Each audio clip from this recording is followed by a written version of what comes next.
Discussing about the use of echocardiography during ECMO support. I think we all know that ECMO is basically one of the salvage therapies for patients with cardiac failure or even respiratory failure or combined failure, wherein the conventional therapy, they are refractory to the treatment of conventional therapies. In that, we institute the ECMO for better outcomes. Now, discussing about the role of echo during ECMO. Echo already has been proven that whether we use transthoracic or transesophageal, it can be useful for better outcomes after ECMO support, especially in very sick individuals. Okay, it can be used to make decisions regarding the appropriateness of ECMO support. First, second is to guide the cannula insertion and confirm the position, and also to manipulate the cannula once the support has been established. Third and the most important thing is we assess the clinical progresses as the ECMO support is being continued over days together. Sometimes, in fact, the ECMO support is being given over a period of months. And also, this helps us in the weaning from the ECMO support.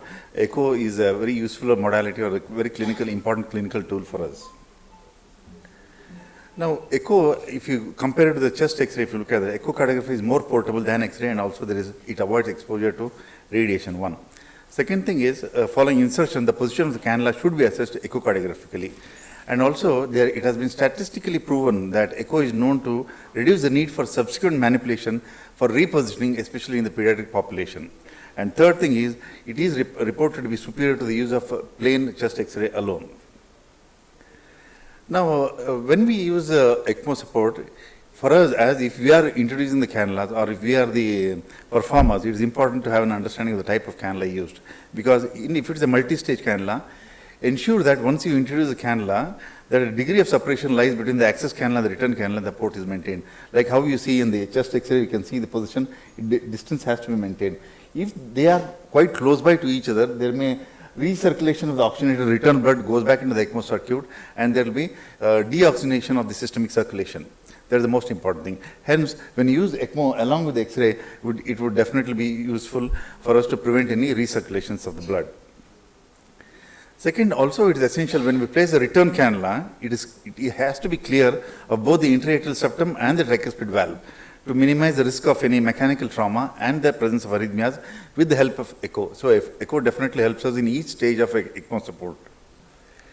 Third thing is, nowadays most of them are trying to use the double lumen Avalon cannula. It's a single cannula which is passed across from the right internal jugular into the IVC. It has got a drainage cannula and the return cannula. The important thing is, the return port has to be placed exactly in front of the tricuspid valve. For that, we need an ECMO support. This is the diagrammatic representation of the return cannula. You can see this is the tricuspid valve, and we have the flow back into the tricuspid valve into the right ventricle. And this is the image in the transgastric RV inflow view, wherein the cannula is placed exactly. This is the tricuspid valve. This is the RA and this is the RV, and you see the flow going into the RV across the tricuspid valve opening.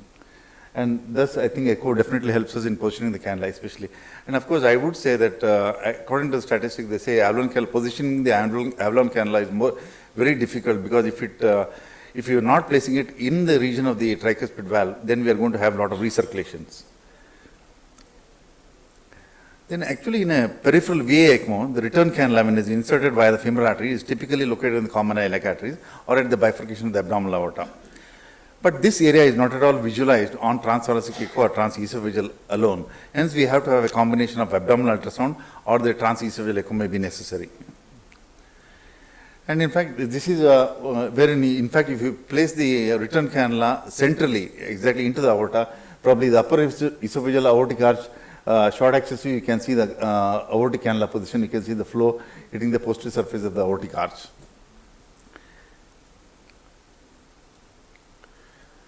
Now, the next usage of echo during ECMO support would be monitoring. Intensive monitoring can be done with the use of echo. One is, of course, measuring both the chamber sizes and the function, both the LV and the RV.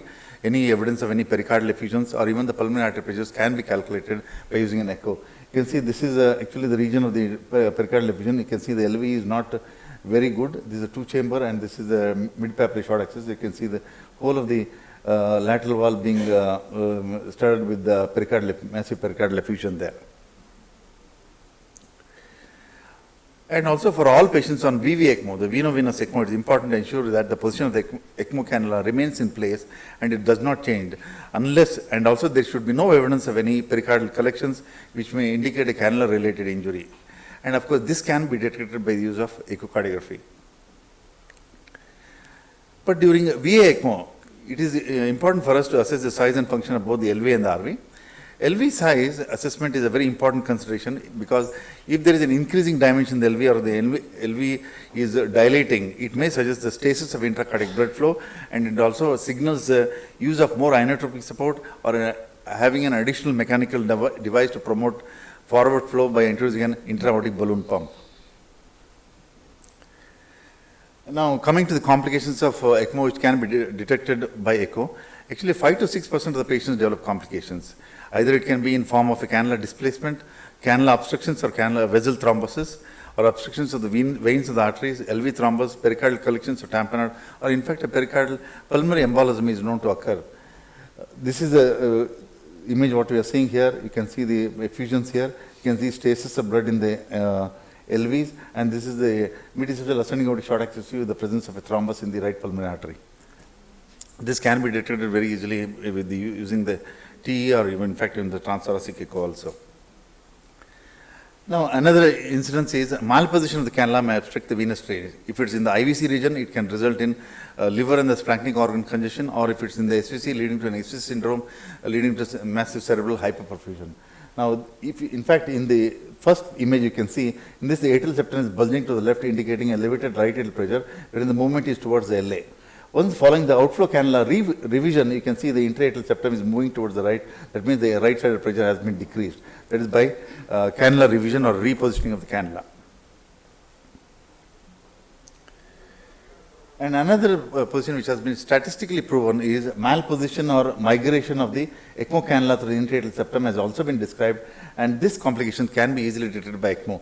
On the first image, you can see the cannula is from the IVC is perforating, is migrating across the intra-atrial septum into the left atrium, and by following cannula repositioning, you can see it is back into the RA. So echo actually helps us in repositioning the cannula, which is a very important step for us during ECMO support, which can happen over long-standing ECMOs, wherein the migration of the cannula can occur. And important is, there is another patient who was on VA ECMO due to low flows. A TE was done. The venous cannula can be seen abutting against the intra-atrial septum. You can see this is the intra-atrial septum bicaval view, and you can see the clot in the this thing there. You can see this, and a very small flow, the red flow which is occurring across because of the obstruction of the cannula. You can see that the clot in the cannula position.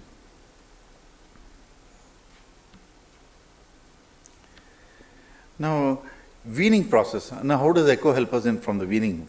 Weaning from ECMO, actually, if it's a veno-venous ECMO, it basically relies on the assessment of the intrinsic pulmonary gas exchange and the lung compliance. By that, seeing that itself, we can reduce the ECMO support. So, echocardiography is not routinely required for weaning from a VV ECMO, veno-venous ECMO, but weaning from a veno-arterial ECMO requires meticulous clinical and biochemical assessment, which can be supported by serial echocardiography. Here, we should not rely on only solitary measurements, but serial echocardiography measurements are necessary for weaning from the ECMO support. Now, what are the echocardiography predictors of weaning from VA ECMO support?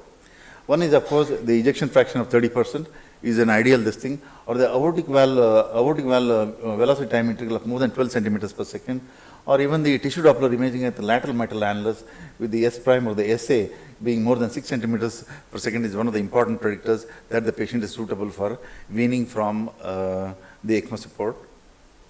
In fact, when you do the right ventricular, of course, absence of LV dilatation, absence of pericardial effusion, or in fact, right ventricular assessment also can be done if the TAPC is more than about 18 to 20 millimeters, or the TDI or the tissue Doppler imaging across the lateral tricuspid annulus. In fact, if this is more than about 7 centimeters per second, is an ideal condition for weaning from ECMO support.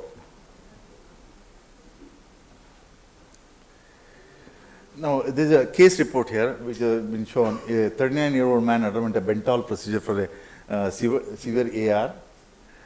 And there was a prolonged CPB time. LV function was very bad after the procedure. In spite of large doses of inotropes and IVP support, the patient could not be weaned off the cardiopulmonary bypass. Hence, he was placed on a VA support, and it was assessed that the fractional area change was very limited. It was reduced to about 15%.